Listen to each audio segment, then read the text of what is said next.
News కేంద్రంలో Congress party అధికారంలోకి వచ్చిన 10 రోజుల్లో 2 లక్షల రుణమాఫీ అమలు చేస్తామని రాహుల్ భరోసా ఇచ్చారన్నారు ఏపీ కాంగ్రెస్ అధ్యక్షుడు రఘువీరారెడ్డి. రైతు సమస్యలపై దక్షిణ భారత రైతు సదస్సు హైదరాబాద్లో జరిగింది. దేశంలో రైతుల కష్టాలు తీరాలంటే అది కాంగ్రెస్తోనే సాధ్యమన్నారు ఆ పార్టీ నేతలు.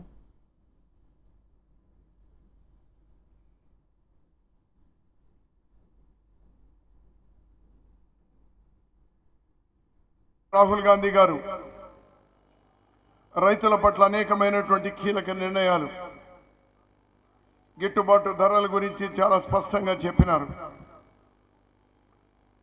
అలానే వారు ప్రధాని అయిన 10 రోజుల లోపల రైతుల రుణమాఫీ చేస్తామన్నారు.